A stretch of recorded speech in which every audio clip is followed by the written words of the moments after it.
వయసు పెరిగిన వాళ్ళకి పెట్టుకున్న వాళ్ళకి కానీ ఈ వికలాంగుల పెన్షన్ కొన్ని ఉన్నాయన్నారు. అవి కూడా 20 రోజుల్లో 4 రోజుల్లో అన్నీ తీయబోతున్నామన్న విషయాన్ని కూడా నేను మనవి చేస్తామన్నా.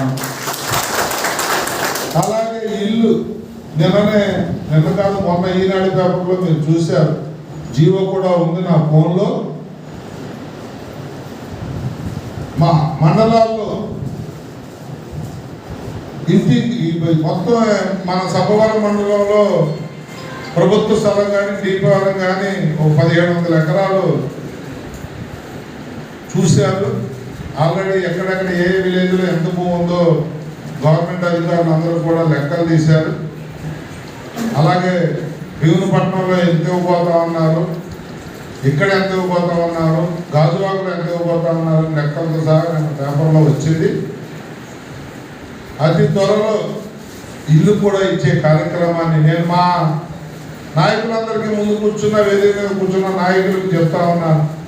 ఏ ఊరిలో అర్హత కలిగిన వాళ్ళు ఇల్లు కావాలన్నా, పెన్షన్ కావాలన్నా, రేషన్ కార్డు కావాలన్నా, నిన్న కాదు మొన్న నాగేంద్ర మనోహర్ గారు ప్రెస్ మీట్ పెట్టి మరి చెప్పారు ఈ నెలలో రేషన్ కార్డులు ఇస్తున్నామని. మిమ్మల్ని కోరేది ఒకటే, శాచ్యురేషన్ మోడ్లు మీ గ్రామంలో అర్హత కలిగిన వాళ్ళు ఒక్కరు కూడా నిలవకుండా పెట్టండి. ప్రకాశం జిల్లా దర్శి నియోజకవర్గంలో ముఖ్యమంత్రి చంద్రబాబు నాయుడు గారు చేతుల మీదుగా ప్రారంభించారు. గతంలో ఎలక్షన్కు ముందు మేము వాగ్దానం చేశాం. గౌరవ ముఖ్యమంత్రి నారా చంద్రబాబు నాయుడు గారు కానీ గౌరవ ఉప ముఖ్యమంత్రి అది మీట్లో పెట్టండి. పరవాడ 4566, పెందుర్తి 3126, టోటల్ 18590. దీని దాంట్లో ఫస్ట్ విడత మీకు ఇచ్చేది 13,72,00,000. రెండో విడత మూడో విడత కలిపితే మొత్తం వచ్చేది మన నియోజకవర్గానికి 38,57,00,000. ఇది రైతుకి ప్రభుత్వం ఈ నియోజకవర్గానికి ఇస్తున్నది. రైతు వెన్నెముక.